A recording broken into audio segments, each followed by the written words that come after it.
But Chad, last night, for those of you who remember, Chad was talking about wet versus dry snow, and I thought it would be really interesting to figure out why that actually happens. So Chad, what did you get on? Yeah, so we have, some powdery snow, and then you have the really wet snow. But what really determines that snow ratio? Check it out.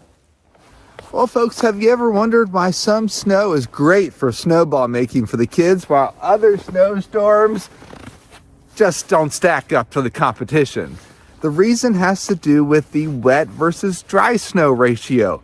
Now, let's take a look at the storm that moved through November 21st and the 22nd. That storm originated from the southern Rockies, moved up into the central Rockies, crossed the northern plains, and then pushed back south into our region. So the source region was from a somewhat warmer of a climate. So when we look at the liquid equivalent, it was a 12-to-1 snow ratio, which is on the verge of a wet and dry snow. Now, the snowstorm that we had December 1st coated everything, as you can see behind me, but there was less moisture, but more of a snowpack. So the snow ratio was actually higher in this particular storm system.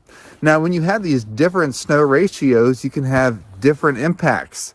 With the December 1st storm, it accumulated on paved surfaces and the plows were out and it caused some slippery travel.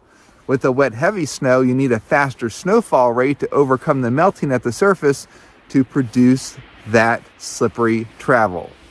Now, typically you have a wet snow in the very early part of the season and later part of the season. And once you get into the meat and potatoes of winter, from usually mid-December to mid-February, you can have those dry snow events. Of course, as the winter goes on, we will keep you abreast of any snowfall accumulation, wet versus dry snow, and how it's going to impact travel.